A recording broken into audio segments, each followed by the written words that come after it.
សួស្តីអ្នកទាំងអស់គ្នាថ្ងៃនេះគឺខ្ញុំមកពន្យល់បកស្រាយដោយសារតែមានបងប្អូនយើងគាត់សួរខ្ញុំថាតើធ្វើដូចម្ដេចទៅមាន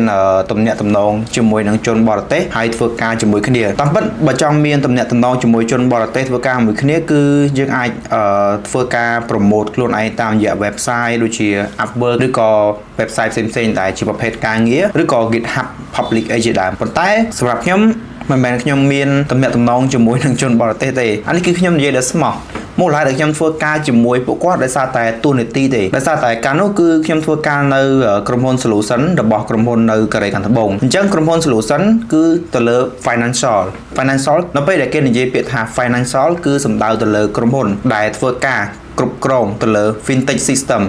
system គឺជាប្រភេទ system ដែលគ្រប់គ្រងទៅលើលុយកាក់អញ្ចឹងក្រុមហ៊ុនដែលប្រភេទនេះគឺជាធនាគារអញ្ចឹងពួកខ្ញុំធ្វើការនៅក្រុមហ៊ុន Solution ដែលផ្ដោតទៅលើតែធនាគារទេអញ្ចឹងបានខ្ញុំមានឱកាសធ្វើការជាមួយនឹងក្រុមហ៊ុនផ្សេងៗទៀតដែលគាត់មករកស៊ីនៅស្រុកខ្មែរឬក៏ធនាគារអ្នក invite គាត់ឬក៏ទិញ product ពីគាត់ហើយត្រូវ work ជាមួយនឹងពួកខ្ញុំអញ្ចឹងនេះគឺជាហេតុផលដែលខ្ញុំបានធ្វើការជាមួយនឹង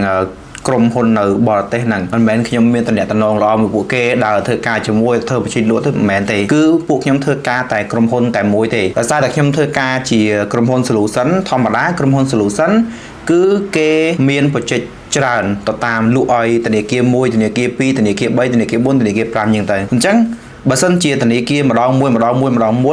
ចន្លោះមួយឆ្នាំទៅមួយឆ្នាំឬក៏មួយឆ្នាំពីរធនាគារអីពួកខ្ញុំបានធ្វើការគ្រប់បច្ចេកចឹងទៅប៉ុន្តែបើសិនជាមួយឆ្នាំចូលមក3 4តែកន្លែងពេលតែមួយគឺខ្ញុំទៅផ្សេងគ្នាខ្ញុំទៅផ្សេងចឹងទៅដោយសារតែកាលហ្នឹងគឺខ្ញុំគឺជា project leader នៅក្នុង mobile application អញ្ចឹងបាននៅពេលដែល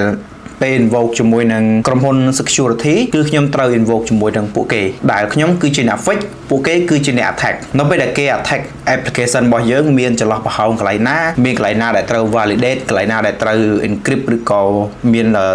ជាទៅឲ្យតែមានចន្លោះប្រហោងគឺយើងត្រូវបិទទាំងអស់អញ្ចឹងក្នុងនាមខ្ញុំជា project leader គឺខ្ញុំត្រូវតែអង្គុយ work ជាមួយនឹងពួកគេប៉ុន្តែអង្គុយ work ហ្នឹងមិនមែនអង្គុយជាមួយគ្នាទេអ្នកខ្លះក៏គាត់នៅវៀតណាមអ្នកខ្លះគាត់នៅធនាគារអ្នកខ្លះក៏គាត់នៅខាងប្រទេសផ្សេងៗចឹងទៅដូចខ្ញុំធ្វើជាមួយឥណ្ឌូនេស៊ីពួកគាត់គឺនៅឥណ្ឌូនេស៊ីខ្ញុំនៅខ្មែរ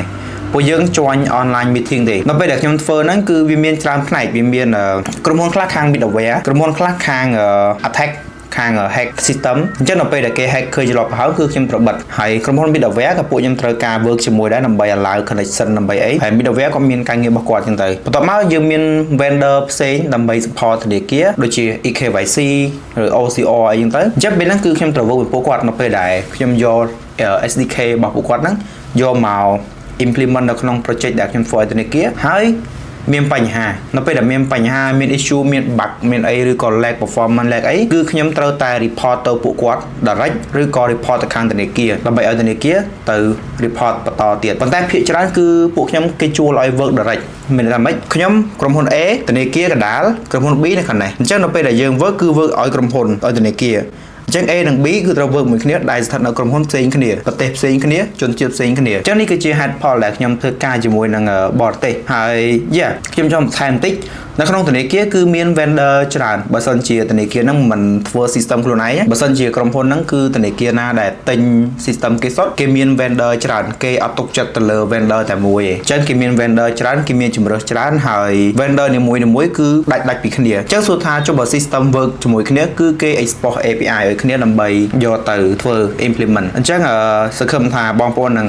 អស់ចម្ងល់ទៅលើកន្លែងហ្នឹងចឹងវីដេអូនេះខ្ញុំមានតែប៉ុណ្្នឹងទេអ្នកទាំងអស់គ្នាបើសិនជាមានចម្ងល់អីផ្សេងតាក់ទងទៅនឹងការងារឬក៏ software development ឬក៏ការរៀនសូត្រតាក់ទងនឹងផ្នែក IT អាច comment នៅខាងក្រោមមកនៅពេលដែលខ្ញុំទំនេរខ្ញុំនឹងរៀបចំជាវីដេអូតាមបទពិសោធន៍របស់ខ្ញុំយកមកចែករំលែកបន្តទៀតជម្រាបលា